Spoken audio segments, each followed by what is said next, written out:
What if you woke up in a world where magic was real, but your only weapon was a shovel and a degree in civil engineering? This is a land governed by noble titles and ancient swords, but the rules are about to change. Back on Earth, I was Suho Kim, just a student trying to survive his classes. I didn't have much, but I had knowledge. Knowledge that shouldn't exist here. But in this reality, my name is Lloyd Frontera, and this is the story of how a common student rebuilt a failing estate from the ground up. It starts with a vision, a blueprint of the future overlaid on a primitive present, a grid system that only I can see, mapping out possibilities that no knight or wizard could ever fathom. I'm going to turn this entire world upside down, using nothing but the laws of physics and a bit of grit. Where others see a landscape, I see a city of steel and glass waiting to be born. The scale of my ambition is massive, but first I have to deal with the man standing right behind me, Javier, the legendary knight who is supposed to be the hero of this story. He thinks I've lost my mind, but I'm looking at something better than glory. I'm looking at cold, hard cash. To understand how I got here, we have to go back to the beginning. A few years ago, my life was completely different. I was just another guy in a cramped apartment. Then a strange system message appeared, a random wish granted by something called the Absolute. I didn't think much of it until the congratulatory bells started ringing in my head. I woke up face down in the dirt, drooling and confused, with a blue screen staring back at me. The message was clear. I was now a character in Knight of Blood and Iron, the novel I had just finished reading. I was no longer Suho Kim. I was inside the book, and the reality of the situation was starting to sink in. The system wished me luck with a cheerful pop, leaving me to figure out my new life in the middle of nowhere. It's a classic transmigration trope, but usually people wake up as a prince or a powerful mage. Me? I woke up face down on a freezing dirt road, miles away from any comfort. The cold was biting through my clothes, and my body felt like it had been through a blender. I tried to move, but everything hurt. And then there was my jaw. A health alert popped up, mocking me. Apparently, I had dislocated my jaw just by sleeping on the ground. The system's snarky tone was already starting to get on my nerves. I didn't need a laugh track for my pain. I took a moment to think. In the novel, the only person pathetic enough to pass out in the middle of the road was Lloyd Frontera, the eldest son of a local baron and the biggest loser in the entire story. A shadow loomed over me. Someone had been looking for this drunkard. The sound of heavy, disciplined footsteps approached. A real knight. He looked exactly as the book described him. Stoic, handsome, and incredibly dangerous. This is Javier Azrahan, the actual protagonist of the novel. He's supposed to be a sword genius. He called me Lloyd, confirming my worst fears. I wasn't the hero. I was the hero's burden. In the original plot, Javier is a renowned swordsman who eventually saves the world. But right now, he's just an unknown knight serving a minor country lord. And that lord's eldest son is the man I've become, a spoiled brat who wastes his life on booze. The realization hit me like a ton of bricks. Of all the characters to possess, why this hooligan? We stared at each other in the moonlight. Javier's silence was deafeningly judgmental. He didn't even have to say the word hooligan. It was written all over his face. At least I have some self-awareness. Javier seemed almost amused by my sudden moment of clarity. He led me back to the manor, a place that was supposed to be a symbol of power, but felt more like a tomb. Even inside, the hero was still acting like my servant, stoking the fire while I sat there uselessly. He asked if I remembered how I ended up in the dirt. I didn't, but he was happy to fill me in. Apparently, I started drinking in the afternoon, got trashed, and destroyed the furniture at the local pub. It's a typical Tuesday for the original Lloyd. Javier was sent to make sure the Baron's son didn't die in a ditch. The Baron still cares about his son, even if that son is a complete disaster. Javier doesn't pull his punches. He made sure to mention my dislocated jaw was a pathetic way to go. The manor was freezing. This world doesn't have the underfloor heating systems I'm used to back home. Javier told me to rest, mentioning he'd report my latest drunken rampage to my father in the morning. I tried to talk him out of it, but he's as rigid as the steel he carries. Before he left, I had to ask. I remembered something from the book that was far more important than a pub bill. The heavy clack of the door shutting left me alone with my thoughts and a very grim future. I know everything that happens in this story. I read the final chapter just last night. I was reading it in my tiny, cramped room, never imagining I'd be living it the next day. The story of Lloyd Frontera is a tragedy. His parents get scammed, lose everything, and take their own lives. Lloyd becomes a beggar, spending his last coins on cheap ale to forget the misery. In the end, he coughs up blood and dies alone. It's a miserable, pathetic ending. I stood up, refusing to accept that fate. What's the point of being an aristocrat if it leads to a gutter? I cursed the absolute who sent me here. If I wished for a new life, why put me in a body destined for ruin? The sun rose over the Frontera estate. It looked peaceful, but I knew the bankruptcy was already looming. The architecture was grand but old-fashioned. Beautiful, yes, but incredibly inefficient for heating. Then I met her, Marbella Frontera, Lloyd's mother. She looked exhausted, her eyes filled with disappointment. She had heard about the pub. I tried to lie and say I was just reading a book, but no one was buying it. She begged me to at least go and apologize. The guilt in her voice was harder to handle than Javier's insults. I realized I had to clean up the mess the original Lloyd made if I wanted to survive. My sudden agreement to apologize left them both speechless. They weren't used to me being reasonable. I stepped out into the village. It was a humble place, built with wood and stone, struggling against the elements. The villagers were hard at work, but the atmosphere shifted the moment I appeared. A man dropped his bundle of hay, his face pale with fear. They didn't see a noble, they saw a monster. Javier walked beside me, his presence the only thing keeping the peace. People were literally scrambling to get out of my way, hiding behind barrels as if I'd strike them for looking at me. I tried to act normal, but the weight of Lloyd's reputation was crushing. Women pulled their skirts away, and men dashed into doorways. It was a total social exile. I realized then that hooligan was an understatement. I was the most hated man in the barony. Even the children were warned about me. A small boy peeked out of a window, curious and terrified. His mother quickly pulled him back, shouting at him not to make eye contact. The slam of the shutters was a clear message. I was not welcome here. The system confirmed it with a helpful ding. The villagers absolutely detest you. Thanks, I noticed. I asked Javier why he was still following me. He said he was my escort, but we both knew the truth. He wasn't protecting me from them. He was protecting them from me. I'm basically a gangster in their eyes. If I'm going to be a beggar later, I need these people to at least not throw stones at me. If I can fix the debt, I can live a sweet, comfortable life as a country heir. That's the dream. I checked my status. Surely the system gave me some kind of cheat code or powerful skill. It did. I have human scum as a passive skill and rowy drunkard as an active one. What a joke. I waved my hands in frustration. These skills were useless for saving an estate from bankruptcy. Javier was staring at me again. He probably thought I was having another breakdown. He pointed out the pub. He thought I was trying to skip out on my apology. His eyes were cold, searching for any sign of a lie. He didn't trust a single word that came out of my mouth. I shouted back that I was just thinking. It's hard to plan a revolution when your bodyguard hates your guts. He dismissed it with a sigh and told me to just get it over with. I pushed open the heavy wooden door of the pub, the creak announcing my arrival like a death knell.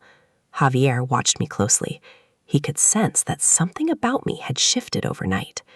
The interior was a disaster. Smashed chairs and broken tables littered the floor. I really did a number on this place. I even managed to crack the wall with a decorative skull. The original Lloyd was a menace. I bowed deeply, begging for forgiveness. I took full responsibility for the damage. The owner was trembling, his hands up in a defensive posture. He was on extreme high alert. He was more terrified of my politeness than my rage. He probably thought I was setting him up for something worse. I tried to act a little ruder to calm him down, but the system just told me my apology wasn't genuine. I can't win. The poor man just wanted me to leave. He told me it was fine and that I didn't need to apologize. I felt like a total failure. Even when I tried to do the right thing, I'm still the villain. I walked back out into the bright afternoon sky, feeling the weight of the world on my shoulders. Javier walked beside me as we crossed the stone bridge. He told me the owner's reaction was expected. The furniture and decorations I broke were bought with that man's life savings. An apology doesn't pay the bills. I realized that brownie points were useless. I needed to solve the underlying problems of this village. Javier added that the owner's mother was sick from the winter cold. The pub was a drafty, miserable place. A single fireplace isn't enough to heat a stone building. It was a design flaw as old as time. The elderly can't survive that kind of cold. They need something better. They need ondol. I stopped in my tracks. The idea hit me with the force of a lightning bolt. My eyes widened. I wasn't just a student. I was a specialist in construction and infrastructure. A light bulb flickered to life in my mind, cutting through the fog of Lloyd's useless memories. It started as a small spark of inspiration, a connection between two worlds. I had it, the solution to the pub owner's problem, and the key to my own survival. It was like a surge of electricity running through my brain. I could see the solution clearly. The jolt of realization was physical. I wasn't just Lloyd anymore. The light bulb went off, and suddenly, the path forward was illuminated. Technical data and architectural grids started zooming through my vision, mapping out the perfect heating system. There are no ondol floors in this world. If I built them, they will be the most sought-after luxury in the kingdom. The original Lloyd could never have dreamed of this. He didn't have the vision or the discipline. But the real me, Suho Kim, has exactly what it takes. My past life wasn't a waste. It was preparation. I majored in civil engineering. I spent my time in the army building houses with my own two hands. I've worked day and night on construction sites, hauling bricks and pouring concrete. This is it. With my knowledge of modern engineering, I can settle all of the Baron's debts and more. I spun around and started sprinting back toward the pub, leaving a confused Javier in my wake. I was going back to get my very first contract. My journey as the greatest estate developer was beginning. The system chimed again, sensing my change in resolve. My true journey had finally begun. A new feature activated, the RP system. Relationship points with key characters are now on the table. I'm starting at 0, but I'm not planning on staying there for long. The world is about to find out that a shovel and a good plan can be more powerful than any sword. RP? Is that like experience points for my new life? I need to figure out how this system actually works. Apparently, I earn it by improving relationships with key characters. In a world where everyone hates me, that's going to be a challenge. I decide to test it out on my bodyguard. A status window finally appears over Javier's head. -30? That's not just a bad rating. That's a he might leave me for dead rating. I need to fix this immediately. I try to be friendly, using the classic approach of a simple compliment. I tell him he's looking exceptionally handsome today, flashing my most convincing smile. The system notes I'm clearly trying to buy his favor, and it backfires instantly. My approval rating drops to -31. He's not just unimpressed, he's annoyed. I realize that rushing this will only make it worse. I need to show real results if I want to survive this world's social ladder. The first step of my plan brings me to the local pub, the heart of the village's social circle. I've drawn up a contract. I'm offering to be the builder for a project the owner desperately needs. I propose writing off all the property damage I caused in the past against the construction fees. It's a win-win on paper. But the pub owner isn't having it. He looks at me with pure suspicion, and the system confirms it. He's using a skill called Stone Wall Heart. His lack of trust is literally a defensive barrier against my words.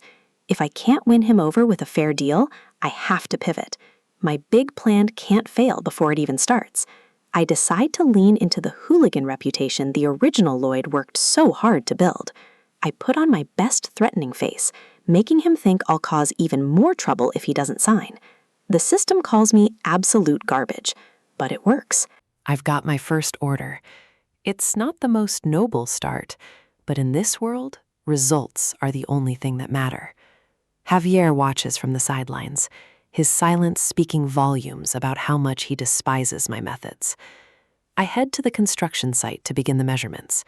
It's time to put my engineering knowledge to the test. Javier confronts me immediately, asking if I'm just coming up with new ways to cause misery. He's convinced I'm running a scam. He doesn't believe a man like Lloyd is capable of honest work. I stop and look at him. It's time for a little lesson in psychology. I ask him if he's ever heard of cognitive distortion. He looks confused, but I have his attention. I explain that it's when prejudice and negative thinking cling to the brain, making you believe someone will always fail because of their past. He counters that it isn't prejudice, it's experience and statistics. He's a rational man, which makes him dangerous. I simply ask if statistics from the past should dictate the future. I can see the gears turning in his head. He's stunned by my logic. He probably didn't think the town drunk knew words with more than 2 syllables. I tell him I'm going to make the pub owner smile. I'm going to prove everyone wrong. Then I start the grueling physical labor. I haven't worked a day in this body, and it shows. But those smiles will be more than just a good deed. They will be the foundation of my survival. If I can turn a profit and a reputation at the same time, I can finally start living the life I want. I dig, scoop out the dirt, move it, pack it, and repeat. It's mindless, exhausting work.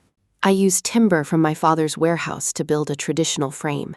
Every joint and beam has to be perfect. The structure starts to take shape, but the physical toll is becoming unbearable. I collapse onto the ground, gasping for air. This body is pathetically weak compared to what I'm used to. Javier stands over me, noting that it's taken me a week to finish what should have been a simple task. He's still watching me like a hawk, wondering where I learned these skills and if I'm actually going to honor the contract. I struggle to get back up, my legs trembling with every movement. There's no time to rest. I pick up the axe to prep more wood, but my hands can barely grip the handle. I swing with everything I have left, which isn't much. The weight of the axe nearly pulls me over. I'm staggering, a hair's breadth away from a total breakdown. Suddenly, a firm hand grabs the axe handle, stopping my fall. Javier has finally decided to intervene. He looks as unimpressed as ever, but he's not letting me fail. The silence between us is heavy with unspoken questions. He reaches out for the tool, taking the burden off my hands. I give him the specifications: thin pieces, precise lengths. I need them exactly as I designed. He tosses a log into the air with a casual flick of his wrist. In one swift, blinding motion, he swings the blade. The wood is sliced into perfect, uniform planks before it even touches the ground. They clatter onto the dirt, exactly as I requested. It's a display of skill that borders on the supernatural. I can only stare in shock. This is the power of a master swordsman in this world. I give him a thumbs up, my awe overcoming my exhaustion for a brief moment. Truly, who needs modern equipment when you have a bodyguard who can do the work of a sawmill with a single swing? I clap him on the shoulder, deciding to push my luck while he's in a helpful mood. I suggest that since he's finished with the wood, he might as well help me finish the digging. His expression sours immediately. He realizes he's just volunteered for more manual labor. I tell him he's only helping because he's curious. He wants to see how this con ends, and the only way to see the end is to finish the work together. I've got him right where I want him. Javier grits his teeth, but he knows I'm right. His curiosity is stronger than his pride. So we dig. Side by side, we move the earth in a rhythm that would have been impossible alone. Javier works with a grim determination, his speed making up for my lack of strength. I push myself to keep up, sweat pouring off me in the midday sun.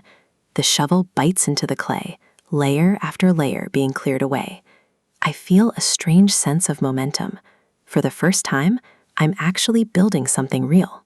One final slam of the shovel, and the foundation is set. Construction is finally moving into its final stages. The structure is complete.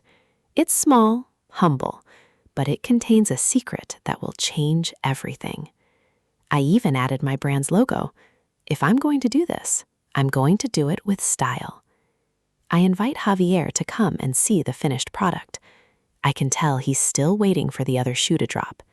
I give him a confident look. It's time for the big reveal. He remains silent, watching me with those cold, analytical eyes. The wind howls to the bare trees as the first real chill of winter arrives. I light the fire in the external hearth, hearing the wood pop and crackle. Smoke curls from the chimney of the little house. Everything is working exactly as designed. The pub owner brings his elderly mother inside. She's been suffering in the cold, and he's desperate. She lies down on the floor, and her face instantly transforms. The warmth is radiating directly into her joints. The owner is stunned. He touches the floor and feels the intense, steady heat rising from the ground.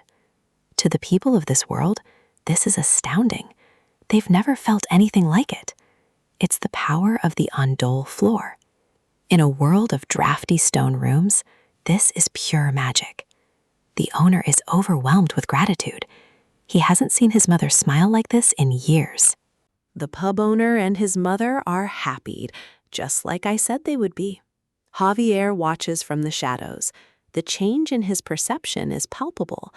He's questioning everything he thought he knew about Lloyd Frontera. Did I really do this just for a smile?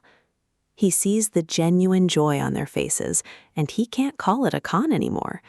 For the first time, he acknowledges that those two people are truly happy right now. The system chimes. My approval rating with Javier has increased by 2 points. -29. It's a small victory, but it's a start. I've earned 36 RP for improving my relationship with a key character. This is the momentum I need. I can't help but smile to myself. My plan is working. I joke with Javier that he must think I'm not total garbage now. He maintains his stoic mask, but the ice is melting. Regardless of what he thinks, we've broken ground on a new future. This was just the pilot project. The timber was a loss, but that doesn't matter. This house is my model for a whole new business. A few days later, the line is already forming. Word of the magic floor has spread through the village. People come out of the house literally steaming, their faces flushed with comfort.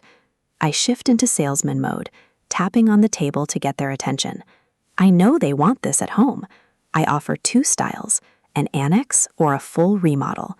I'm already calculating the margins. The villagers are still hesitant. They want the warmth, but they're still afraid of the name Frontera. I try to keep the pressure on, offering a discount to anyone who orders today. I'm practically giving it away. But then, a shadow falls over my desk, a presence I wasn't expecting so soon. It's my father, Arcos Frontera, and he looks absolutely furious with what I've been doing. The system alerts me. My approval rating with him is at -20. This is bad. He demands to know what I think I'm doing. My business venture just hit its first real wall. Inside the walls of the Frontera estate, a silent battle is being waged. It isn't fought with swords, but with the suffocating weight of debt that threatens to crush everything I've built. Breakfast is a quiet affair, defined by the distance between a father who has lost hope and a son he no longer recognizes. I can feel the Baron's eyes on me. To him, I'm still the spoiled, reckless Lloyd who only knows how to waste what little we have left. He's been avoiding this conversation, likely fearing what new disaster I've cooked up. But in this world, if you don't build, you break. He finally breaks the silence, demanding to know what I'm up to this time.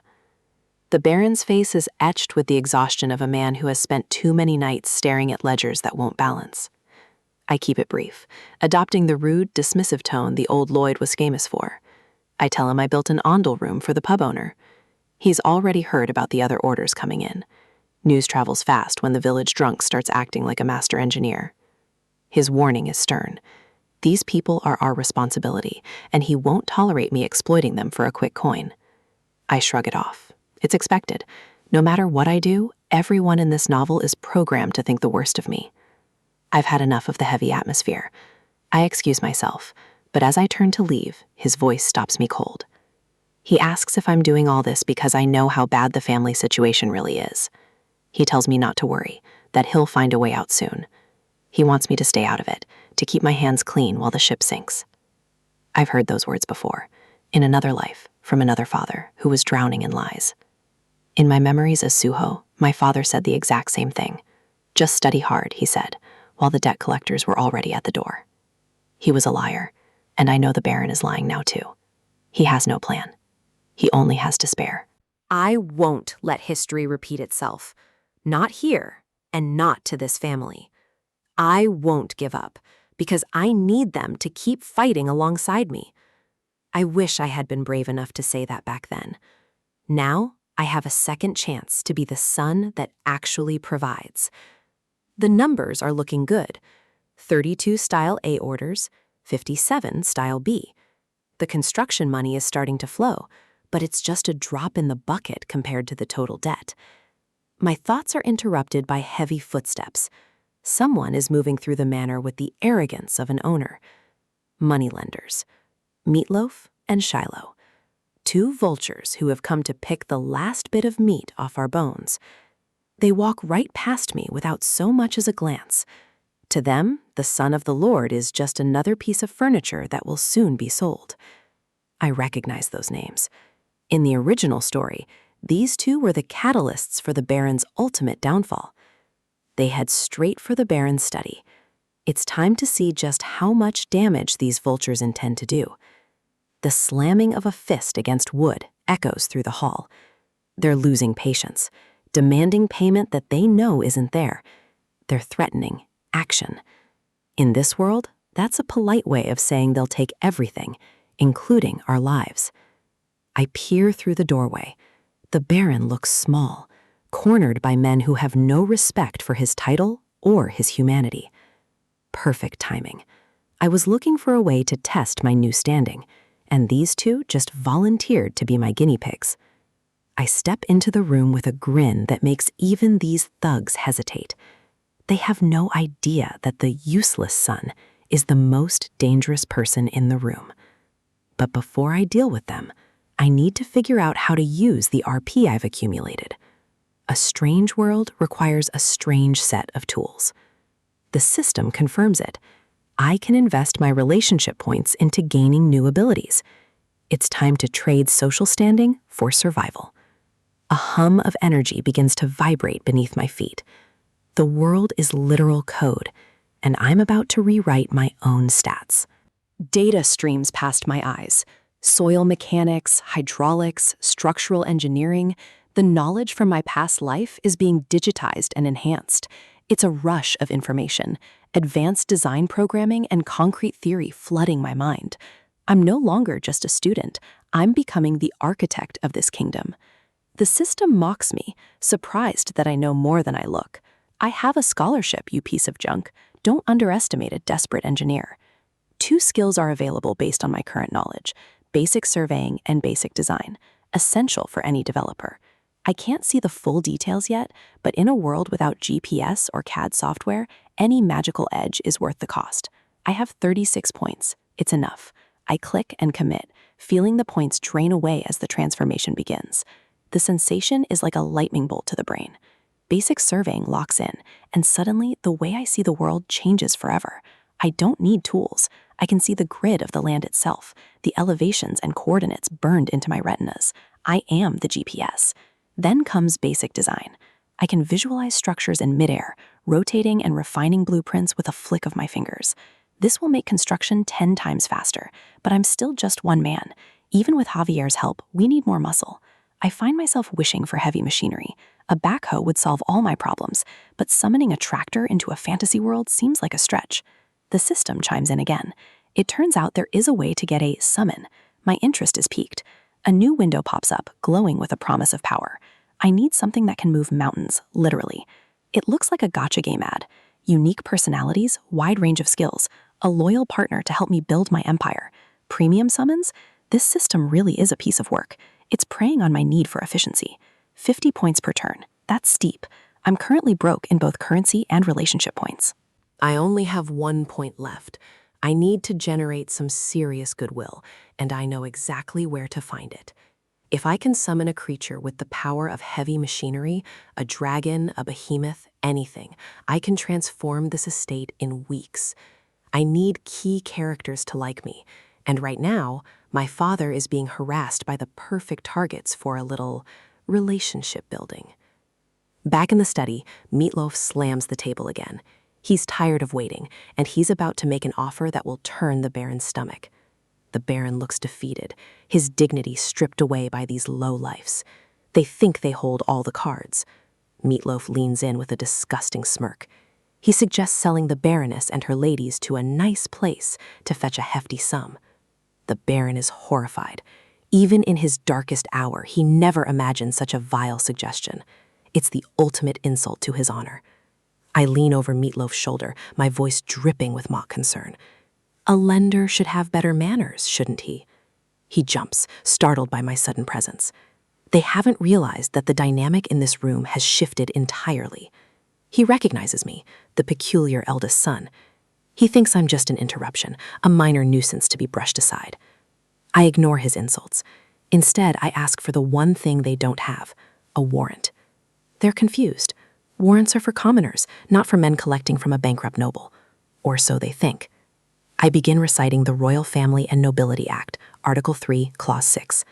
My knowledge of this novel's lore is finally paying off. All nobles may exercise their right to protect their interests as vassals of the king. My gaze is cold, unwavering. They sputter, claiming they've never heard of such a law. Of course they haven't. They're used to bullying people who don't know their rights. I offer to help them find out. But I won't be using a book to teach them this lesson. I call out for Javier. The real muscle of this family is about to make his entrance. He appears instantly, his presence filling the doorway. He may hate me, but he's bound by duty to follow my lead. The silver-haired knight looks down at the lenders with a chilling indifference. He's a weapon waiting to be aimed. I give the order. Cut off this trespasser's arm. I want them to know exactly what kind of action I'm prepared to take. The room goes silent. Javier steps forward, his hand resting on the hilt of his sword. The lender's bravado evaporates instantly. They threaten to sue, but I just smile. Let's see whose side the judge takes when they hear about the attempted human trafficking. Javier draws his blade. The steel sings as it leaves the scabbard, a bright, lethal flash in the dim light of the study. Panic sets in. They realize I'm not joking. In this world, a noble can kill a commoner for trespassing and walk away without a scratch. They scramble for the exit, screaming about regret and revenge. But their words are empty, drowned out by the sound of their own fear. The door slams shut behind them. For the first time in months, the Frontera Manor is free of vultures. I scoff at their retreat. Absurd how quickly they run when the odds are actually even. The Baron is staring at me, his mouth agape. He looks like he's seeing a ghost, or perhaps a son he never knew he had. He's frantic, worried that I've only made things worse. He knows we don't have the money to keep them away forever. I drop a heavy bag onto the desk. The sound of clinking coins is the most beautiful music I've heard all day. I tell him it's enough to cover this month's maintenance. It's the first real payment this family has made in years. He's suspicious, accusing me of extorting the villagers. He still can't believe that I actually worked for this money. Javier steps in, his calm voice acting as a bridge. He tells the Baron not to fear. He promises to ensure that I fulfill the orders. If the kingdom's greatest knight vouches for me, the Baron has no choice but to listen. The tension leaves the Baron's shoulders. He trusts Javier completely, and by extension, he's starting to trust the path I'm carving out. We take our leave. The first hurdle has been cleared, but the race is far from over. As we walk through the halls, I can feel Javier's burning curiosity. He's dying to know where I learned that law. He asks how I knew about it. He always thought I was the ignorant type. I just tell him I picked it up somewhere. The truth is much darker. I know that law because in the original novel, Javier used it after the Baron and Baroness committed suicide. The loan sharks had come to dig up their bodies to sell them. It was the most horrific moment in the book. That was when Javier recited the act. He used the law not to protect his interests, but to justify his vengeance. He took their heads right there in the rain. I used his future words to prevent that future from ever happening. Knowing the story is my greatest weapon. It allows me to stay 2 steps ahead of fate. And now, for the reward, I can feel the system gears turning, calculating the impact of my actions. The notification pings. Baron Frontera's approval rating has increased. It's a small gain, but a significant one. And there it is, 60 relationship points for improving my bond with a key character.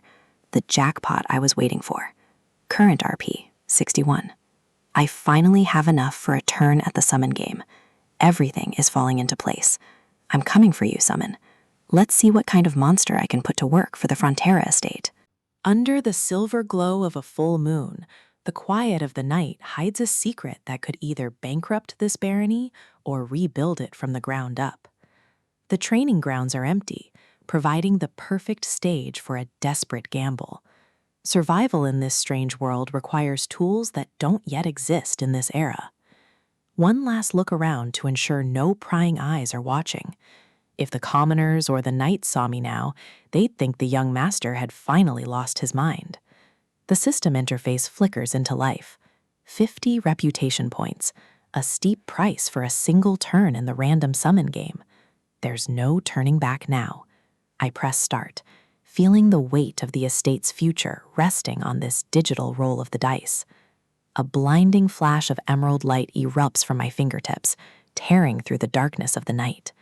The sound of grinding gears echoes through the air, a mechanical roar that feels entirely out of place in this medieval setting.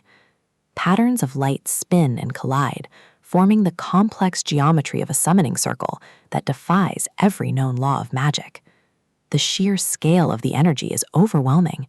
I can only stare in awe as the atmosphere vibrates with raw power. The circle stabilizes, glowing with an intensity that suggests a legendary beast is about to cross over from the void. But as the light fades, the grand spectacle shrinks down to something incredibly small and annoyingly loud. A final burst of energy signals the completion of the summon, and something tumbles out onto the dusty ground. A hamster. A round, cheerful, and utterly tiny hamster greets me with a squeak that feels like a slap in the face. I can't believe it. After all that buildup, all those points, I'm left staring at a ball of fluff that looks like it belongs in a pet shop. It rolls across the dirt with a soft thud, looking perfectly content with its new surroundings. The creature springs up, practically beaming with pride. It has no idea it's just ruined my night. The silence between us is deafening. I spent my hard-earned points on a rodent that can't even scare away a cat. I can't help but scowl. This is a dud, a total waste of resources when time is the one thing I don't have. The little guy seems to take offense at my disappointment, puffing out its cheeks in a display of tiny, useless fury.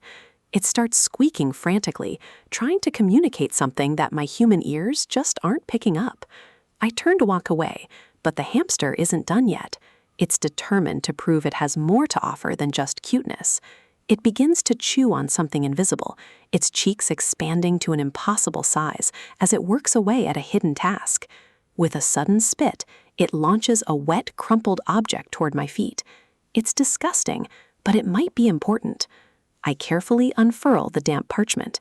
It's a user manual for the creature, which apparently goes by the name Peepotong. The manual claims Peepotong is an adorable hamster that needs lots of love, but the real secret lies in the tiny pouch it came with. Inside the pouch are specialized sunflower seeds, red for growth, blue for shrinking back to its original state. The cost for more seeds is minimal, but the potential application is starting to click in my mind. If this creature can scale up to the size of a human, it might actually be useful for basic labor. Hamsters are natural tunnelers. If I can harness that instinct on a larger scale, I've just solved my excavation problem. I offer the red seed, and Peepotong devours it in a single greedy gulp. The transformation begins instantly. The air begins to crackle again as a second flash of light envelops the training ground, far more violent than the first. A massive force slams into me, throwing me backward as the creature expands at a terrifying rate.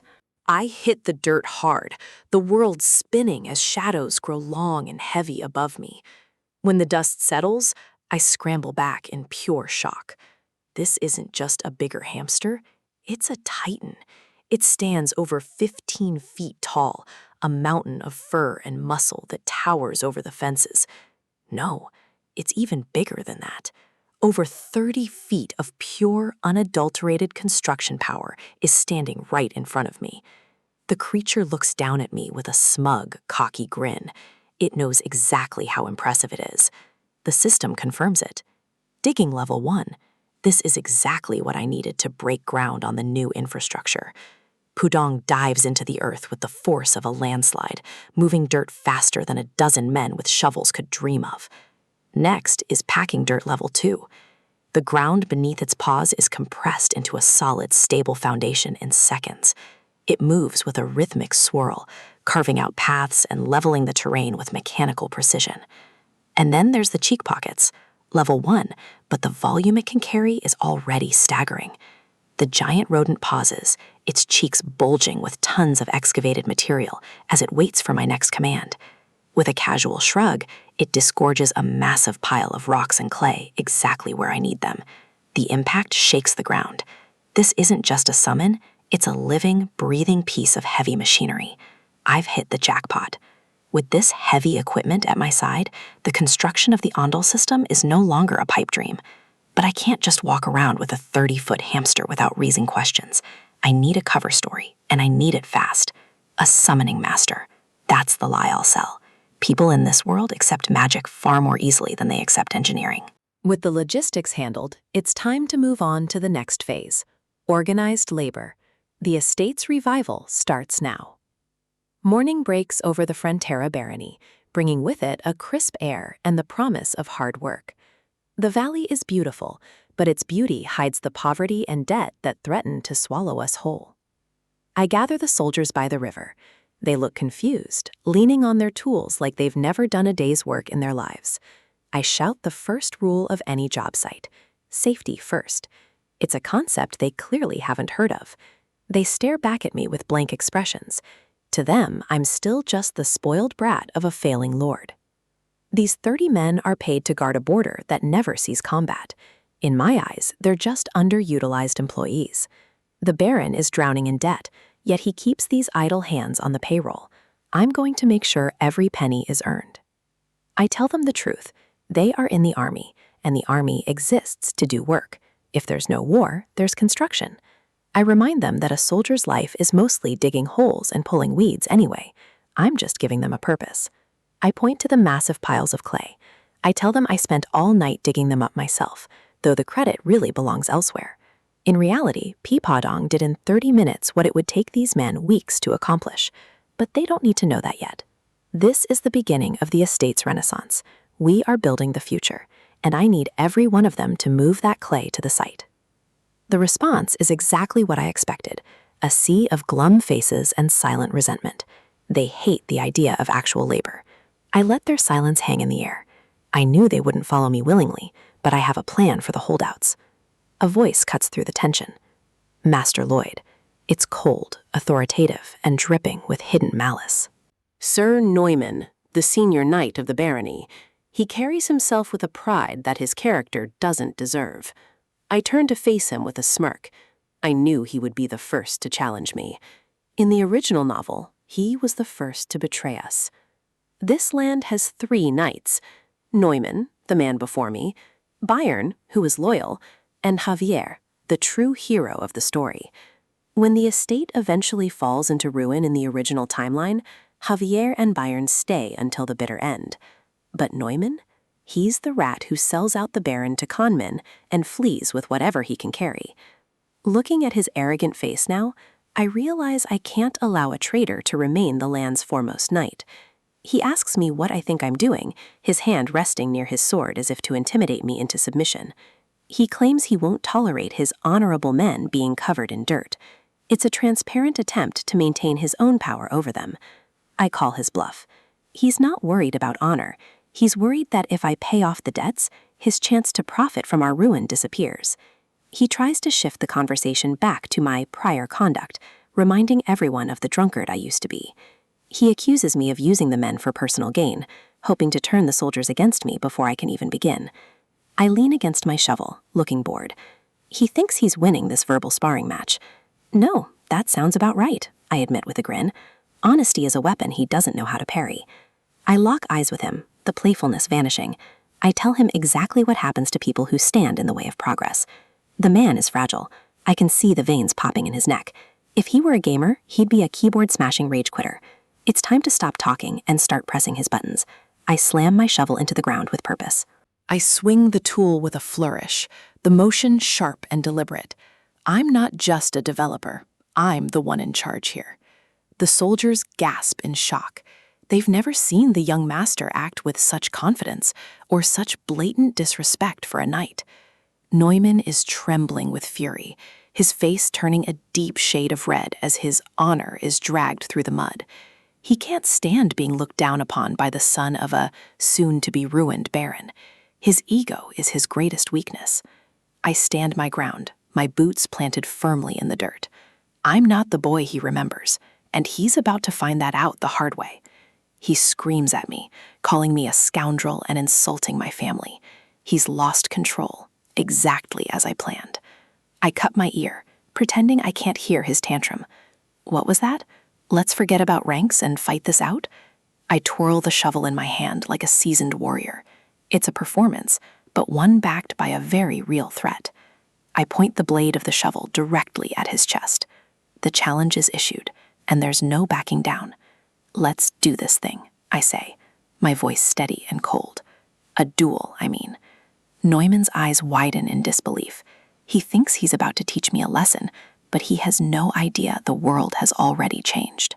The challenge has been issued, but the reality of the situation is starting to set in. A duel against a seasoned knight like Sir Neumann isn't just a bold move, it's potentially a death sentence. Javier looks at me with that signature cold stare. He's not just asking if I'm confident, he's asking if I finally lost my mind. Of course I haven't lost my mind. I'm not some suicidal hero. I know exactly how outclassed I am right now. He reminds me that Neumann is a sword expert who can use the mana heart cell. In this world, that's like bringing a tank to a knife fight. And me? I'm just a guy with a loud mouth and a shovel. I can see his hand twitching toward his hilt. Javier's patience is paper thin, and honestly, I don't blame him for wanting to end this farce himself. In his eyes, I'm still the old Lloyd, the hooligan who makes life difficult for everyone just because he can. He thinks this is another reckless whim. But Javier is starting to notice the patterns. The way I separated the Baron from the conflict, the way I appointed a substitute overseer, it all looks too calculated to be a simple tantrum. Still, he sees me picking my nose and immediately loses any respect he might have been building. To him, I'm just filthy scum that needs to be kept on a short leash. It's time to change the dynamic. I need Javier to be more than a babysitter. I need him to be a weapon. I tell him there's something I need him to do. I give him my best trust me smile, which usually just makes people want to punch me harder. I ask him to teach me how to use a sword. His response is immediate and absolute. He refuses without a second thought. He claims his only job is to watch me. He doesn't see the point in training a man he despises. Then comes the insult. He believes that if human trash like me learns to fight, the people around me will be in even greater danger. He's not wrong about my reputation, but he's wrong about my future. I play it cool. I act like his refusal is just a minor setback, but I've already got the leverage I need. I lean in with a smirk. What if I told him that teaching me would be the key to curing his most painful secret? The look on his face is priceless, total shock. He wonders how a backwoods noble like me could possibly know about his condition. I tell him it's all in the books. I know he has chronic insomnia, and more importantly, I know exactly why he can't sleep. In this world's lore, knights are ranked by their mastery. Javier is on the verge of becoming a sword master, a rank that borders on superhuman. But that power comes with a strange world rule. His senses are so sharpened, so hyper-aware, that the world is too loud and too bright for him to ever truly rest. He sighs, finally admitting defeat. The dark circles under his eyes tell the story better than any words could. He's desperate. We strike a deal. If I can make him sleep, he has to train me. No takebacks, no excuses. He smirks back, confident that I'll fail. He's tried everything from herbs to Eastern medicine, and nothing has ever worked. But he hasn't tried the ultimate weapon of the modern world. He settles into his chair, expecting another useless remedy. I stand before him, ready to unleash a power more sleep-inducing than any magic spell or potion. I start reading my reinforced concrete textbook. The dry, technical descriptions of material components and thermal expansion coefficients are a lullaby that no fantasy hero can resist. One page in, and he's out like a light. Victory. While he's lost in a dream of structural engineering, I'm one step closer to surviving that duel. His swordsmanship is practically mine now. The next morning, the real work begins. The birds are chirping, the sun is up, and Javier is ready to make me regret my cleverness. He doesn't start with a sword. He starts with a test of endurance. 50 laps around the perimeter. He expects me to whine, to beg, to quit. I just look at him. He's waiting for the old Lloyd to start throwing a tantrum. Instead, I just turn around and start running. No complaints, no hesitation. Javier is stunned. This isn't the lazy, entitled brat he spent years guarding. The discipline I'm showing is completely foreign to him. He watches me from the center of the field, his hand on his sword, trying to figure out what game I'm playing. As the laps pile up, I can feel his gaze boring into my back. He's looking for any sign of weakness, any reason to stop the training. I make sure to give him a little bit of the old Lloyd attitude, just to keep him on his toes. I shout about wanting to learn cool skills instead of just running. I keep the pace steady. Every step is a reminder that I have a month to become someone who doesn't get slaughtered by Neumann. I taunt him as I pass, calling out his plan. He thought I'd refuse so he could use it as an excuse to stop teaching me. I'm huffing and puffing, my body screaming in protest, but I'm not stopping. I point my finger at him, laughing through the exhaustion. I've caught him in his own trap, and we both know it. The look of sheer annoyance on his face is a bullseye for me. I'm getting under his skin, but in a way that forces him to respect my effort. I dash off for the next lap, fueled by something Javier can't possibly understand. A notification pings in my mind. My annoying brat skill just leveled up. It seems the system recognizes that my personality is a weapon all its own. My legs feel like lead, and my lungs are on fire. This body wasn't built for this kind of exertion. I'd be lying if I said this wasn't hard. It's brutal. Every fiber of my being wants to collapse into the dirt. But then I remember Korea. I remember Suho.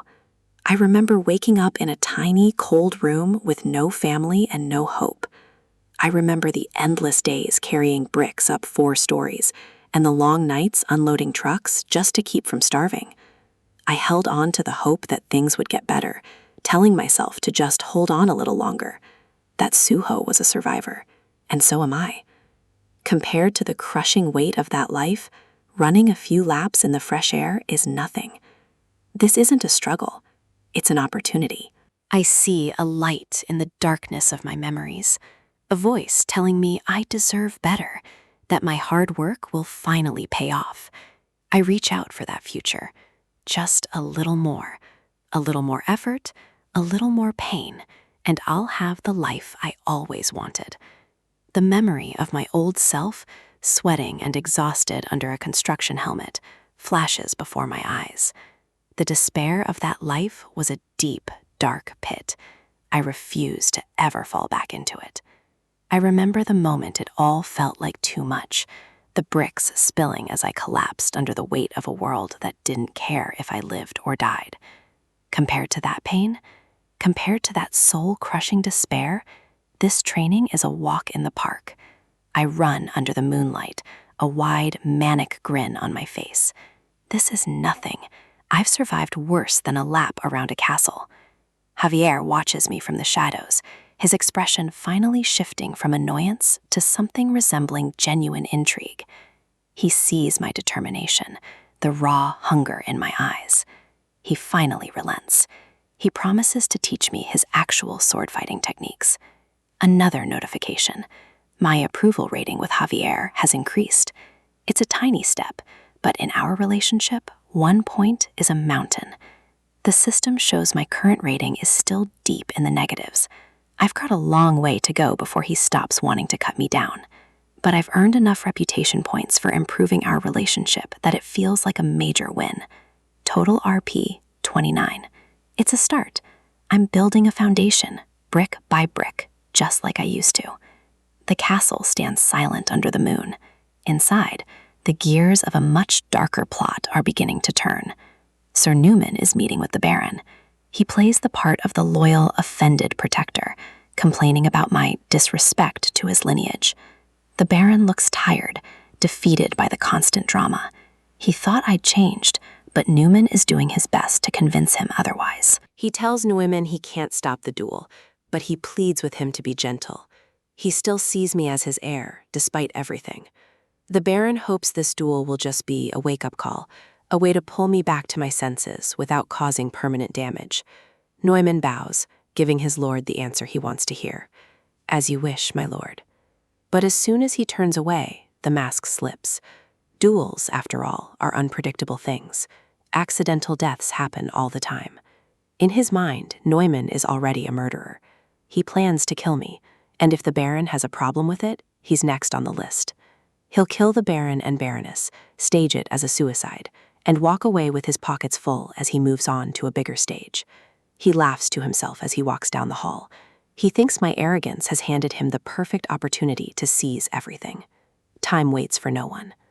1 month passes in a blur of sweat, concrete textbooks, and the sound of a shovel hitting the dirt. The day of the duel arrives. The crowd is murmuring, half expecting a comedy and half expecting a tragedy. The two of us stand at opposite ends of the arena. The Baron and Baroness look on with worry, while Javier stands by, silent and observant. He knows what I've been doing for the last 30 days. Neumann draws his sword, his eyes full of malice. He asks if I'm ready, expecting me to be trembling. I don't reach for a sword. I reach for the tool that has defined my new life. My shovel bites into the earth. With a sharp kick, I send a cloud of dust into the air. It's a disrespectful start to a formal duel, and I love every second of it. I swing the shovel over my shoulder with the confidence of a man who knows exactly how to use his tools. Of course I'm ready. I give him that wide, toothy grin. I'm not here to play by his rules. I'm here to knock his lights out and show this world exactly what a civil engineer can do. In a world where status is written in the blood of knights and the sharpness of their steel, I am about to rewrite the rules with something a bit more practical. To the murmuring crowd, I look like a fool holding a commoner's tool, but they have no idea what a shovel can really do. Sir Newman's ego is as bloated as his mustache. He thinks my choice of weaponry is a personal insult, a joke played by a noble who's finally lost his mind. But this isn't just any shovel. It's solid iron, custom forged by the best blacksmith in the territory. While Newman was polishing his ego, I was preparing for war. My father looks like he wants the earth to swallow him whole. He's convinced I've turned our family's last stand into a circus act. Only Javier remains silent. He's the only one who has seen the fire in my eyes over the last month, and he knows I don't do anything without a purpose. He remembers the small hours of the morning when I pushed my body until it screamed, performing basic training without a single complaint. He saw me at the construction sites, teaching engineers the secrets of the Ondol heating system, proving my mind was as sharp as any blade. And most importantly, he saw me practicing sword work under the moonlight until the stars themselves began to fade. I wasn't just playing around. Javier realizes that my disposition isn't that of a prankster. I am more serious than I've ever been in this life or the one before. The Baron finally calls for the duel to begin. It's time to see if a lifetime of modern knowledge can overcome a world of traditional steel. Newman brandishes his sword with the practiced grace of a man who's never known a real struggle. He expects an easy victory. I take a stance that looks awkward to them, but to me, it feels like home. A shovel is just a different kind of lever, and I understand physics better than any knight. Javier's brow furrows. He's never seen a style like this. It's lackluster, unrefined, and completely unpredictable. Newman lunges, screaming about how I'm playing games. He thinks he can end this with one swift swing of his heavy blade. I don't retreat. I point the tip of the shovel forward, centering my weight and focusing on his momentum. The clang of metal on metal rings through the air. The shock on Newman's face is priceless when his sword bounces off my iron spade. The crowd goes silent. Even the Baron stops breathing for a second. That wasn't luck. That was a perfect parry. Newman snarls, convincing himself that luck doesn't strike twice. He swings again, putting his full weight behind the blow. Another resounding clang. I am holding my ground against a trained knight with nothing but a digging tool. It's a beautiful sight. Javier's eyes widen. He sees the efficiency in my movements now. This isn't a dance. It's a skill adapted specifically for real-life survival. Newman is starting to sweat. The low life he looked down on is suddenly a wall he can't climb. I can't help but grin. In my past life, every Korean man learned the art of the bayonet. And a shovel? It's just a bayonet with a wider edge. This is the essence of modern hand-to-hand combat. Thousands of hours of military tradition channeled into a single, focused discipline. Newman is wide open. I zoom in, the shovel moving with a speed he never anticipated. It's a more formidable weapon than he could ever imagine. The wide blade isn't just for digging. It's a shield that can absorb the heaviest of impacts. It's a tool that can cut through thick tree roots, making it perfect for jabbing through the gaps in a knight's defense. And if I really want to mess with his head, I can use it for things no sword could ever do. I hop onto the shovel, riding it like a pogo stick to keep him off balance. I can see the sheer confusion breaking his spirit as I laugh at his frustration. Javier is losing his mind. He's torn between being impressed by my technique and wondering if I've actually lost my marbles. I can't help it. The absurdity of the situation is too good. But beneath the laughter, I am calculating every move. Even Javier can't tell if this is a masterstroke of psychological warfare or if I'm just having too much fun. Neumann charges in a blind rage, screaming at the top of his lungs. He's completely lost his composure, exactly as I planned. I step back into a solid stance. The shovel was only my first weapon. It was the lure to draw him into the trap. My second weapon is the footwork I learned from Javier himself. I'm combining his elite knight training with my own unorthodox style. Neumann groans as I deflect another strike. He can't understand where a drunkard like me found this kind of strength. My third weapon is the one this world provides to those who know how to play the game. A surge of green light pulses through the shovel. The approval I gained from Javier, the man who once despised me, was the final piece I needed to unlock my true potential. Watching my parents see their son work hard for the first time in his life gave me the reputation points I needed to buy my victory. The system dings, confirming my purchase. I spent 40 RP on the shoveling skill extension, and it's about to pay for itself 100 times over. Neumann steps forward, but the air has changed. I am no longer just a man with a shovel. I am a master of it. Neumann exhales, his face hardening. He realizes that if he doesn't use his secret technique now, he's going to lose to a common tool. He claims he has no choice. He thinks using mana against a civilian is beneath him, but his fear is telling a different story. A blue aura begins to swirl around him. The air grows cold and heavy as he prepares to strike with the force of a true knight. Javier sees it immediately, his eyes sharpen. He knows that this level of mana is lethal for anyone who hasn't spent years training to resist it. The energy whooshes around Neumann, concentrating in his chest. He's summoning his mana heart, a feat that usually takes a lifetime to master. I watch him calmly. I know exactly what he's doing. In the story I once read, this was his ultimate trump card. But the mana heart isn't just a source of power. In the hands of someone who knows the world's hidden rules, it's a liability. Newman raises his sword, the blue light glowing with a terrifying intensity. He thinks he's already won. He calls me a hooligan and tells me we're only getting started. He's so confident in his stolen power. I close my eyes for a second, feeling the resonance of the mana in the air. I don't need a sword to win this. The energy whooshes around us as the two of us collide. The ground beneath our feet begins to crack from the sheer pressure. Javier knows that for a regular person, it takes 5 years just to summon a mana heart. He thinks it's impossible for me to block this. Normally, he'd be right. A normal man would be pulverized by this much concentrated mana. But I am not normal. I have the memories of the author of this very story, and I know a secret that Newman has forgotten. Newman calls me a fool, certain that his blade will crack both my shovel and my skull in one fell swoop. My mother gasps, hiding her eyes. She can't bear to see her son destroyed by the knight she once trusted. My father's face is pale with terror. He's watching his legacy and his family's future hang by a single iron thread.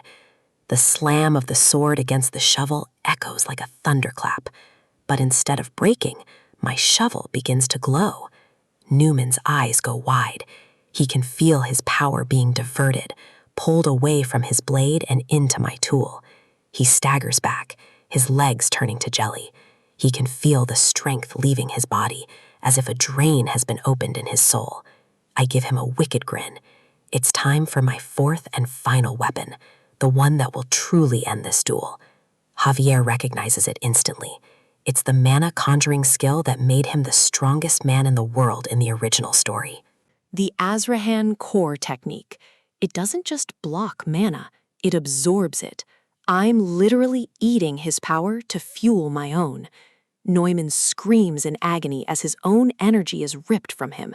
He realizes too late that he's been fighting a monster in human skin.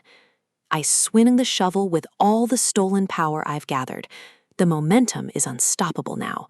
A massive whack connects with Neumann's jaw. The impact is so powerful, it sends a shockwave through the entire arena. A single white tooth flies into the clear blue sky. It's a poetic end to his arrogance. Neumann's head snaps back, his eyes rolling into his head. He's out before he even hits the ground. The shovel clangs against his armor one last time as he collapses. The mighty knight has been brought low by a piece of gardening equipment. I hold the shovel high, the sun glinting off its iron surface. I am the winner, and I did it on my own terms. Neumann hits the dirt with a heavy thud, spit and blood flying from his mouth.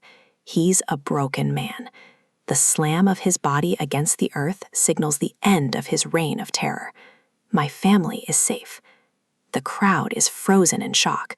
They're staring at me like I've just performed a miracle or committed a crime against nature. Even the Baron and Javier are speechless. They've spent their lives studying the sword, and I just proved it can be beaten by a shovel. Whispers break out like a wildfire. People can't believe their eyes. The bottle-loving lowlife just defeated a sword expert. The Baron finally finds his voice, stuttering as he declares me the winner of the duel. He looks like he's seeing a stranger. Neumann grovels on the ground, his mind struggling to process the reality of his defeat. He can't accept that he lost to me. I step over to him, looking down at the man who tried to destroy my family. I make sure he hears me loud and clear. I won. I stretch my back, acting as if the duel was just a light workout. The arrogance I'm showing is for his benefit, to let him know he's nothing to me. But I'm not finished yet. The duel is over, but the punishment for what he planned to do to my parents is just beginning. Newman looks up at me with terror in his eyes. He sees that I'm not done. I have a debt to collect for the Baron and Baroness. My father screams for me to stop, telling me the duel is over. He thinks I'm going too far, but I don't stop. I rain down wax on Newman, a flurry of blows that have nothing to do with technique and everything to do with justice. My father's voice echoes through the arena, but I am focused on making sure Newman never forgets the day he was beaten by a man with a shovel. The duel is over, but my rage isn't. In a world where honor is everything, I'm about to prove that a shovel and a bit of grit can bring a knight to his knees. My father and the crowd think I've lost my mind. They see a son out of control, but they don't realize I'm the only one who sees the rot hidden behind Sir Neumann's polished armor. Even Javier, the man who's supposed to be my protector, looks at me with doubt. He's searching for a reason in my madness, but he's not looking at the right pieces yet. I play the part of the unhinged noble, letting them drag me back. The more they think I'm just a hot-headed fool, the less they'll expect the trap I've already laid. A heavy breath. The stage is set. Every swing of that shovel was a deliberate message, and the audience is finally paying attention. Just when they think I'm finished, I lunge back in. Newman hasn't felt family, and I'm not done teaching him a lesson. Javier is starting to see it now. This isn't a blind rage, it's surgical. I'm hitting exactly where it hurts, both physically and socially. Newman is a knight, a man of supposedly high status, but right now he's just a punching bag for a man he once looked down upon. I keep my face calm because I've already read this story. I know how the chapters end, and I know exactly when the villain gets his comeuppance. Javier can't shake the feeling that I'm one step ahead of the entire world, and he's right to be suspicious. My knowledge comes from a place he can't imagine. To understand how we got here, we have to look back 15 days, to the moment I asked Javier for the impossible. I demanded he teach me his secret, the Asrahan core technique. He looked at me as if I'd asked him to help me rob the crown jewels. In this world, mana isn't just internal energy. It's all around us, waiting to be harvested by those who understand the fundamental rules of the universe. Javier is stunned. This technique is his own creation, an unfinished masterpiece he's never shared with anyone. How could I possibly know it exists? I give him a ridiculous excuse about him talking in his sleep. In this world, a brazen face and a confident lie are my best weapons. He doesn't believe me for a second, but he also can't explain how I've peered into the deepest secrets of his soul. He tries to deflect, claiming the technique is incomplete and far too dangerous for someone of my low standing to learn. So I offer him a deal. I'll help him perfect the technique if he promises to teach me the basics. It's a gamble that only an engineer would take. He's skeptical. How could a man known for his love of the bottle help a master swordsman refine a mana core? I draw my own line in the sand. It's time to apply logic and engineering to a world of magic and mystery. The problem is simple. He's trying to force external mana into his internal heart, and the two forces are clashing violently. It's like trying to mix oil and water. The mana just bounces off, causing instability and immense pain to the user. I tell him to change his perspective. Don't think of it as absorption. Think of it as a separate external system. I suggest condensing the external mana into its own orbit, creating a secondary power source right next to his heart. It's a revolutionary way to handle power, using the outside world as a mechanical extension of yourself. I call it an auxiliary engine. One system to power the heart, another to handle the heavy lifting. It sounds like science fiction to him, but it works. Javier doesn't even know what an engine is, but the logic is undeniable. For the first time, the path to perfection is clear. I play it off as simple spitballing, but Javier sees the shadow of a genius behind my mask of idiocy. In that moment, the greatest swordsman in history found a missing piece of his puzzle, all thanks to a few words from a drunkard. On his very first try, he reached 3 circles, a feat that should have taken decades of meditation and training. The system confirms it. My approval rating with Javier has increased. Even the world acknowledges our bond is growing stronger. I don't care about the circles. I just need the shortcut. I need the ability to absorb impact without breaking my own body. Back in the present, that one small lesson is the reason I'm standing over a defeated knight while the world watches in awe.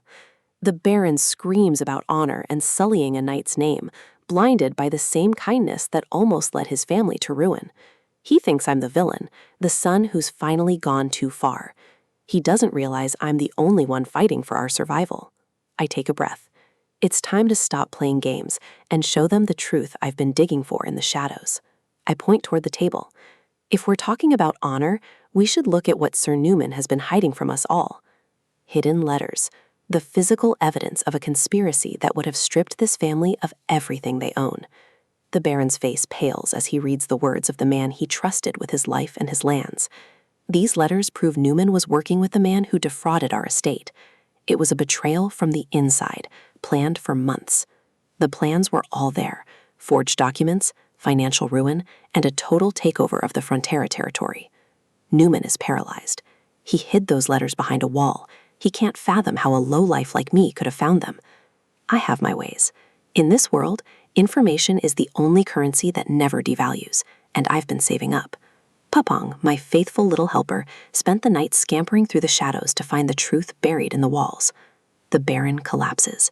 The betrayal of a trusted knight is a wound that cuts deeper than any shovel ever could.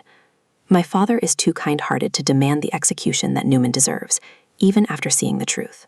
But kindness and leadership are two different things. A leader must be willing to prune the rot before it kills the tree. I step forward with a suggestion to settle the matter, a way to handle the traitor without a messy public execution. A test. If a simple mouse can hurt this great knight, he'll be exiled. If not, he gets a chance to repent. The crowd murmurs. A mouse? It sounds like a joke. A way to let Neumann off easy and save face. Even the Baron thinks I'm offering a path to mercy, a way to avoid the weight of a death sentence. My father agrees. It sounds wise and generous, serving as a warning to others without being overly cruel. The deal is struck. My supposed generosity is the talk of the arena, but they don't know the rules of my game. Neumann grovels, thanking me for a mercy he thinks I'm foolish enough to give him. Mercy? He doesn't know me at all. I don't give second chances to snakes. If you offer a guilty party a way out, do they change their heart? Do they repent for the venom they've spread? Not a chance. They only see mercy as weakness, a soft spot to exploit once they've regained their strength. Neumann is already plotting his revenge, his eyes burning with a hatred that won't be quelled by exile. I smile back at him. It's a beautiful day for a last laugh, and I'm going to enjoy every second of it. He's confused.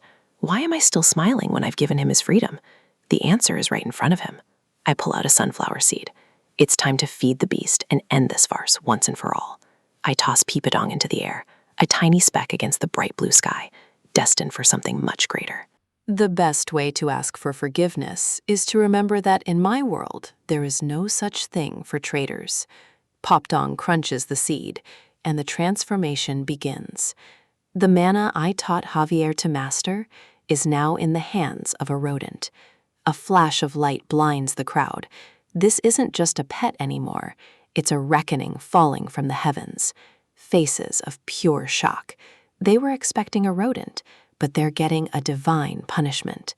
Even Javier and my father can't believe their eyes as the world's rules are bent to my will. The common folk gape at the sky, witnessing a miracle that will be talked about for generations. Popdong descends like a falling star, a massive weight of mana and fury aimed directly at the traitor. Newman looks up, his monocle nearly popping out, as the simple mouse prepares to crush his very existence. There is no escape. The laws of physics are being rewritten just to ensure Sir Newman's total defeat. A deafening slam echoes through the arena. The earth itself shatters under the weight of my tiny champion. Popdong lands with the force of a mountain. Newman never stood a chance against the power of engineering. What a shame. Sir Newman failed the test. The rotten apple is gone, and my land is safe for today. The air in the Frontera estate has changed. It's no longer the scent of stagnant wine and failure, but the crisp, sharp smell of progress and upturned earth. Beneath the surface of this world, rules are being rewritten. Magic and muscle are merging into something entirely new, large-scale infrastructure. What used to take months of back-breaking labor is now happening in minutes, driven by a creature that shouldn't even exist in this capacity. Peepadong, the once tiny rodent, is now a living engine of destruction and creation, carving a path through the dirt with terrifying efficiency. Javier watches in silence, his mind struggling to reconcile the drunken noble he once knew with the visionary standing before him, casually directing a monster to build a road. The soldiers aren't just guards anymore. They've been forged into something harder. The soft, lazy men of the past have been burned away by the sun and the weight of the stones. They've traded their rusted swords for heavy timber and sacks of gravel, their bodies bulging with a strength that only comes from Lloyd's relentless construction schedule. Lloyd speaks of an ancient city called Rome and a legendary path known as the Appian Way.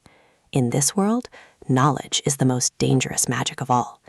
The plan is ambitious, a road connecting the manor to the very base of the Eastern Mountains. It's a logistical miracle being built on the back of a novel's forgotten plot. Javier questions the necessity of it all. Why a road? Why now? But Lloyd just offers a cryptic smile. He isn't just building a path, he's building an empire's foundation. He claims this road will put their land on the map, but the confidence in his eyes suggests he's already seeing a future that no one else can even imagine. Then comes the question that's been festering in the knight's mind. Where did a spoiled alcoholic noble suddenly acquire the wisdom of a master engineer? The list of anomalies is growing too long to ignore. The revolutionary heating system, the summoning of high-level creatures, it doesn't add up. Javier's gaze turns cold, analytical. He's no longer looking at his master. He's looking at a stranger wearing a familiar face. A red warning flares in Lloyd's mind. The system is screaming. The knight's suspicion is a death sentence if the truth of his soul-swapping identity ever slips out.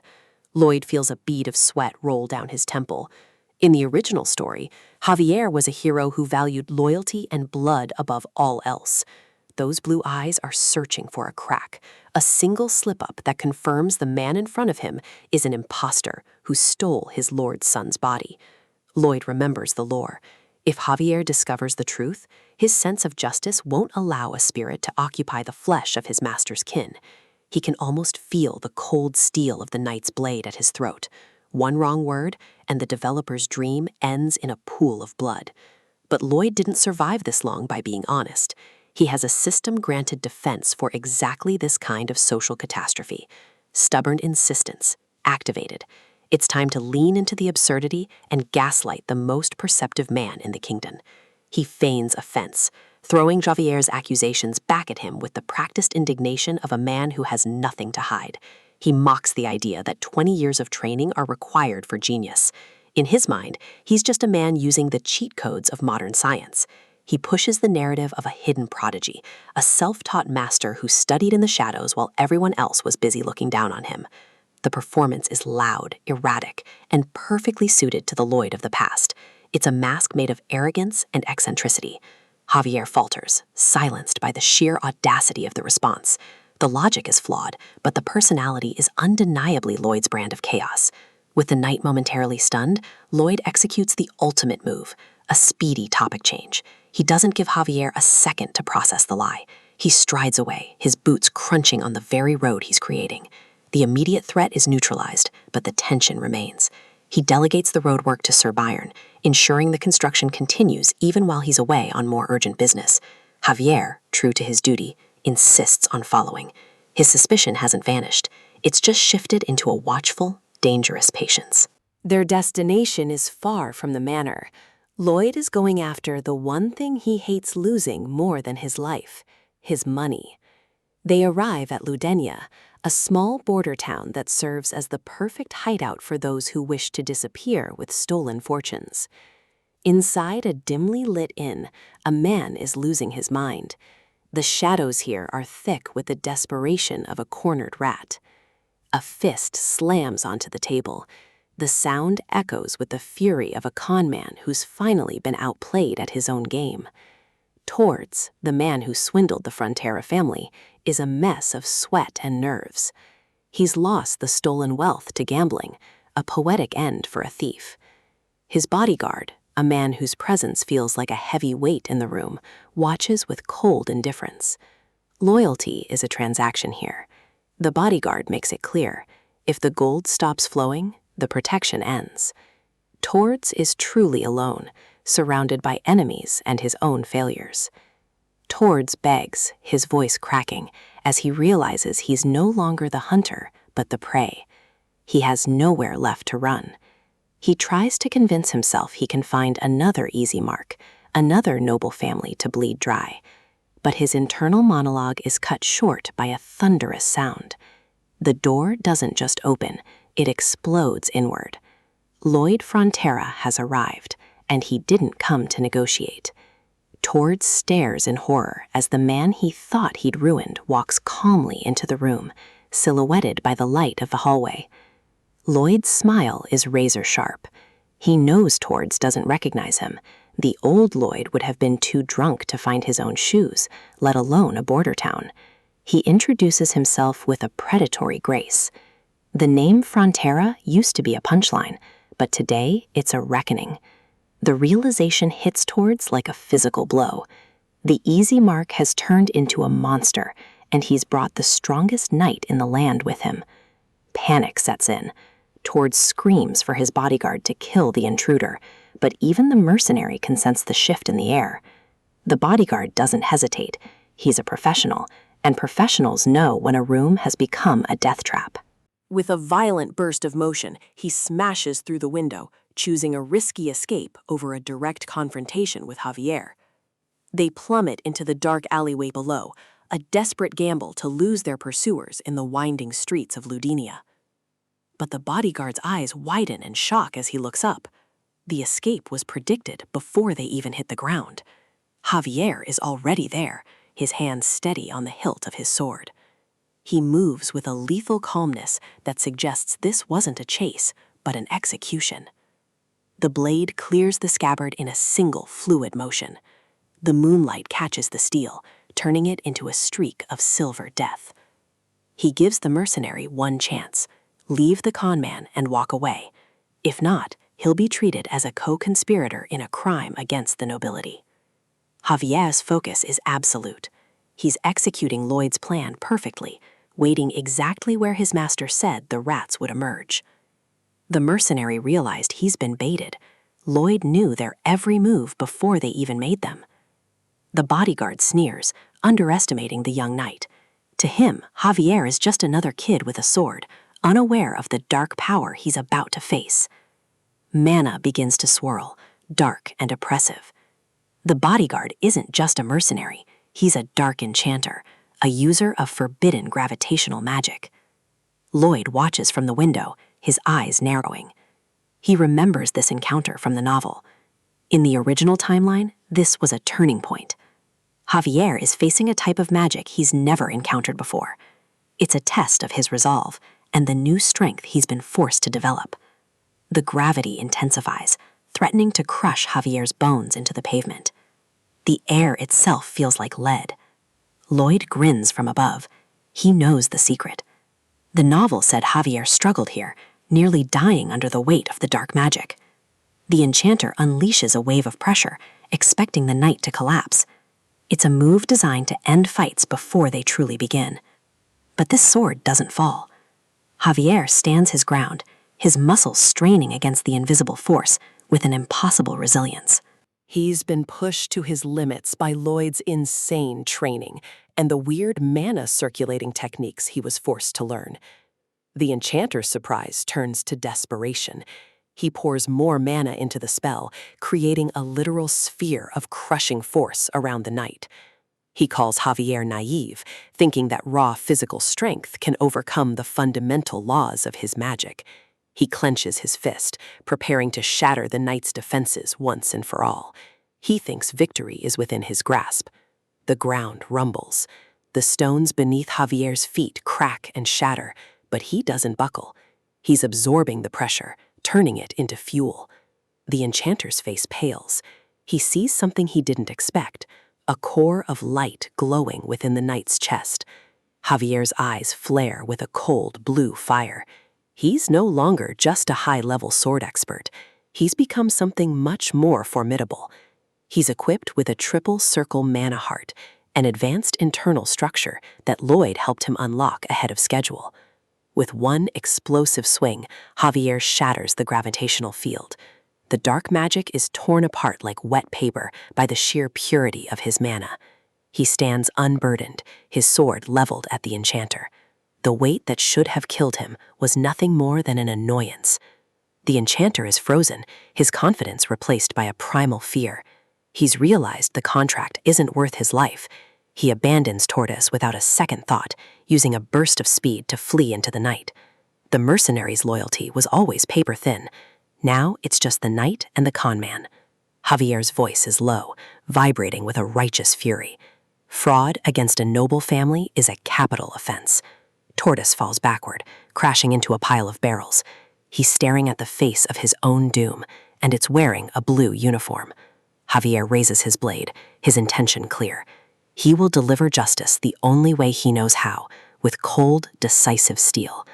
The sword begins its descent, a blur of motion destined to end the conman's life right there in the dirt. But the strike is blocked, not by another sword, but by a man who shouldn't be standing in the line of fire. Lloyd has stepped between them. Lloyd shouts for him to stop, his face contorted with a different kind of urgency. He can't let Javier become a murderer for a few bags of gold. Javier is stunned. He's never seen this side of Lloyd, this desperate, protective anger. It doesn't fit the profile of a selfish noble. He stares at his master, his suspicions reaching a fever pitch. Is this man showing pity for a thief? Or is there a deeper game being played? Night falls over the Frontera barony, but the darkness inside this room is far more oppressive for the man tied to the chair. He's trembling, and for good reason. In this world, a noble's mercy is rare, and a noble's wrath is usually final. I sit across from him, letting the silence do the heavy lifting. Javier stands behind me, a silent reminder that there is no escape. I flash him a smile, the kind that usually precedes a very expensive favor. There's no need for all this shaking, really. I tell him I understand. Greed is a natural human instinct, and he simply saw an opportunity to line his pockets. He looks up, a flicker of hope in his eyes. He asks if I'm actually going to forgive him instead of sending him to the gallows. Of course, I'm a reasonable man. I'll skip the court case if he simply hands over every single asset he stole from the Baron. He agrees instantly, his face splitting into a desperate, pathetic grin. He thinks he's just bought his freedom with someone else's money. But I'm just getting started. Returning what was stolen is the bare minimum. The real price of his life is much higher. The hope on his face begins to curdle back into suspicion. He's starting to realize that my mercy has a very sharp edge. To earn true forgiveness, he needs to do something else, something productive for the estate he tried to ruin. I slide a piece of parchment across the table. It's a simple contract. One signature, and all his legal troubles disappear. He leans in, his bound hands hovering over the taper. He asks what kind of contract it is, his voice barely a whisper. It's just a standard employment contract. He'll even get a salary. I'm practically a philanthropist. But here's the catch. 80% of that salary will be automatically deducted to repay the massive debt he owes us. I give him my most charming, predatory grin. It's a perfectly legal way to ensure he never stops working for me. At his current pay rate, he'll be all paid up in just 520 years, give or take a decade. Javier looks at me with a mix of shock and dawning realization. He knew I wasn't going to let the man go, but this is a different level of cruelty. Why would I kill a man who owes me a fortune?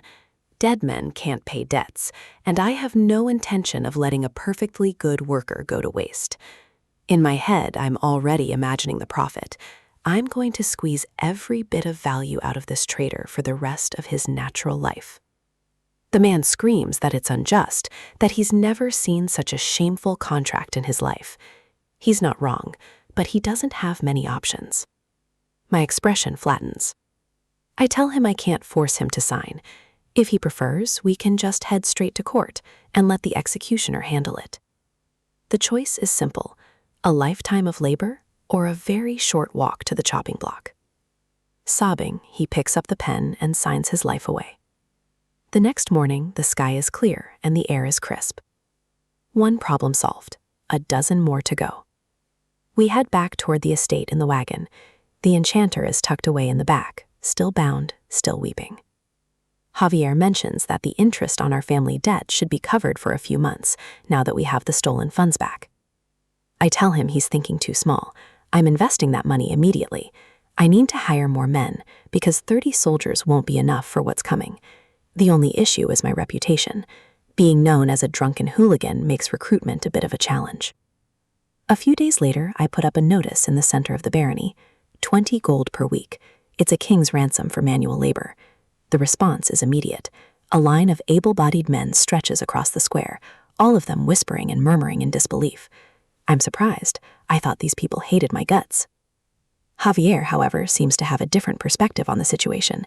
He reminds me that I delivered the Ondel heating systems on time and at a price they could actually afford. I dealt with the traitor and even managed to summon a divine creature to help the land. In their eyes, the trash of the family has changed. He tells me they now consider me a trustworthy and talented man. It's a strange feeling, being respected for something other than my family name. A man approaches the table, looking nervous but genuinely grateful. He asks about the work contract, ready to sign whatever I put in front of him. Before he signs, he stops to thank me. It's not about the money or the job. It's about something more personal. He tells me his child used to suffer terribly every winter from the cold. The damp and the chill were a constant threat to the boy's life. But this year, because of the Ondel system I installed, his home is warm. His family is safe. He bows deeply, his gratitude radiating off him. I'm caught off guard. I only built those heaters to make a quick buck and save my own skin, but hearing this makes me feel genuinely embarrassed. The man mentions he has a relative in the neighboring Lacona land who heard about the heaters and wants to place an order. My eyes widen. This is it. The first stage of the grand plan is finally falling into place. Expansion is the key to real wealth. I didn't build those initial heaters at a loss for nothing. I'll use the travel expenses as an excuse to jack up the price for the neighbors and really clean up. I can't help the devious grin that creeps onto my face. Javier sees it and immediately sighs. He knows the talented man is back to his greedy ways. He realizes now that the low-cost heaters in our land were just the bait. I've created a demand that only I can satisfy. But Javier is still curious about the other project. He looks at the road I've been building toward the mountain and asks what the point is. I lead him up to a ridge overlooking the valley. I tell him that very soon, these mountains are going to be stripped completely bare. He looks confused. He doesn't see the connection between a road and the trees, but I've already done the math. An Ondel system requires an astronomical amount of fuel to keep a house warm all winter. The local timber won't last a single season. Javier's eyes narrow as the realization hits him. I knew this would happen. I've created a heating system that will cause a massive fuel shortage. He asks why I'd do something so reckless, but I just point towards the end of the road I'm building. At the end of that road is an old abandoned mine, and inside that mine, we're going to find black coal. Once people get used to the warmth of an Ondel, they can't go back to freezing. They'll be desperate for fuel, and I'll be the only one selling it. I'll sell it at a huge markup. I'll give our own people a tiny discount just to keep them happy, but the profit margins will be insane. Javier stares at me, calling me sneaky and devious. He's not wrong, but in this world, being a good noble is a quick way to get buried. I ask him if he thinks we could ever repay our family's mountain of debt by playing fair. Sometimes you have to be the shark to keep the ship afloat. He falls silent, unable to argue with the logic. He admits it's the best solution we have, but there's still one major problem. The previous barons didn't leave that coal there because they were lazy. They tried to mine it several times and failed. The bedrock in that mountain is incredibly weak. Every time they tried to dig deep, the whole thing would collapse, killing anyone inside. I tell him I already know all about the collapses. I've studied the failures of the past, and I'm not planning on repeating them. I have something the previous lords didn't. I have the benefit of modern excavation technology and engineering principles from another life. I'm going to use the shield tunneling method. It's a way to support the structure as you dig, preventing the mountain from crushing us. Javier has no idea what I'm talking about, but he's learned to trust my madness. I hoist my shovel and tell him it's time to get to work. He decides to follow my lead. I'm a new man with a plan, and so far that plan has kept us all fed and warm. We reach the entrance of the old mine. It's a jagged, dark maw in the side of the cliff, choked with debris and bad memories. The rocks at the entrance are massive, evidence of the last cave-in that shut this place down for good. As we peer into the depths, the light from the outside world quickly fades into a heavy, suffocating blackness. Something shifts in the shadows, a sound like sliding scales or chitinous limbs scraping against the cold stone floor. The shuffling gets louder, echoing off the damp walls. Javier reaches for his sword, sensing a presence that shouldn't be there. Suddenly, Multiple pairs of glowing red eyes ignite in the dark. They aren't human, and they definitely aren't friendly. A massive, mutated ant emerges from the tunnel, its mandibles clicking in anticipation. The mine isn't just abandoned, it's infested. I close my eyes and visualize the impossible. A summoning circle flares, fueled by my ambition and modern knowledge. I call forth the ultimate symbol of success from my past life. A beam of light pierces the darkness, carrying my desire for luxury. The system dings, confirming a manifest that feels like destiny. A luxury tower rises in the wasteland. If only it were that simple. Back at my desk, the reality of this world is far more tedious.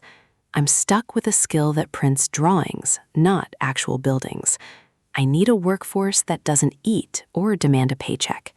Instead of magic towers, I have glowing fingers and endless paperwork. I use my earned points on a leveling spree, unlocking intermediate surveying. To survive winter, I must dig deep into the mountain's heart. I activate GPR scanning, turning my eyes into geological sensors. I map 5 meters of solid rock, searching for a safe path. Human labor will tire long before we reach the objective. Papadong is bedridden, and his massive size is too risky for this job. There is only one option left. I have to gamble on the system. The random summon costs 70 points. It's time to roll the dice.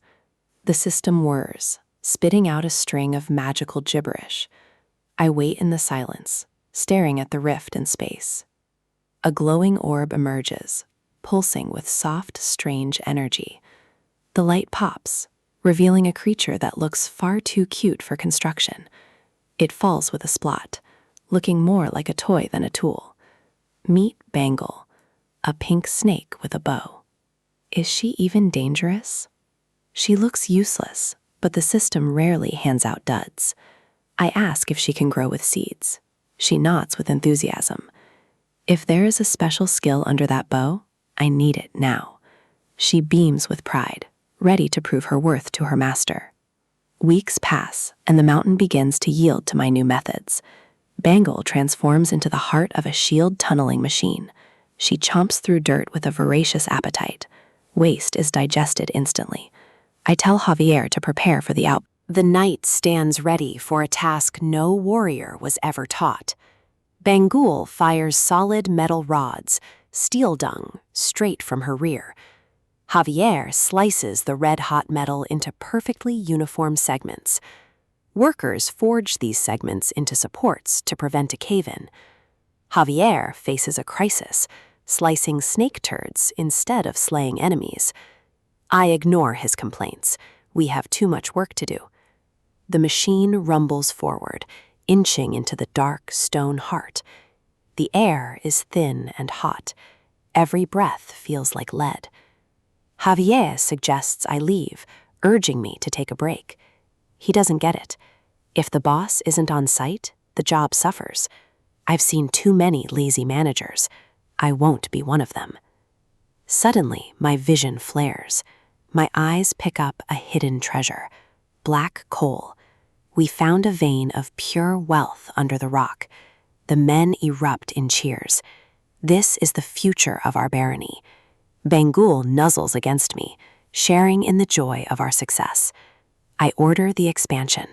We will dismantle the shield and go wide. I warn them not to relax. Danger is always close underground. A dull thud echoes. That sound shouldn't happen here. The wall trembles. My instincts scream that something is wrong. The rock is solid. There is no engineering reason for a collapse. I activate the scan, pushing my vision through the stone. I see a void that wasn't there before. It is growing fast. The rock cracks wide, revealing a pitch-black abyss. A massive chitinous leg smashes through the construction site. I am thrown back as the tunnel becomes a nightmare. Javier draws his sword, eyes locked on the emerging horror. A giant ant, a monster never mentioned in the original records. I swing my shovel wildly, driven by pure terror. The impact is sickening. I'm fighting in a hole I dug. I drive the shovel home, but the victory feels hollow. I gasp for air, realizing we've breached something massive. Ants never travel alone. They live in massive colonies. 100 red eyes flare in the dark. We've hit the nest. I scream for an evacuation before the tunnel becomes a tomb. Javier becomes a whirlwind of steel, holding the line as others flee. If they reach the surface, the entire barony is finished. Javier can't hold them forever in this thin, stale air. The shaft won't collapse, and these things are experts at digging. I start to spiral, the weight of the disaster crushing me. Javier slaps me, snapping me out of my panic. He needs a plan. He is at his limit. If I don't act now, we both die. Nest, coal, underground. The pieces click together in my head. A spark of inspiration ignites. It's a desperate gamble. The rules of chemistry still apply in this strange world. I grab a torch, the flame flickering in the dead air. I yell for Javier to follow. We are going into the nest. He looks at me as if I've lost it, but he doesn't hesitate. He carves a path through the swarm, trusting my madness. We charge into the heart of the nest, toward a certain end.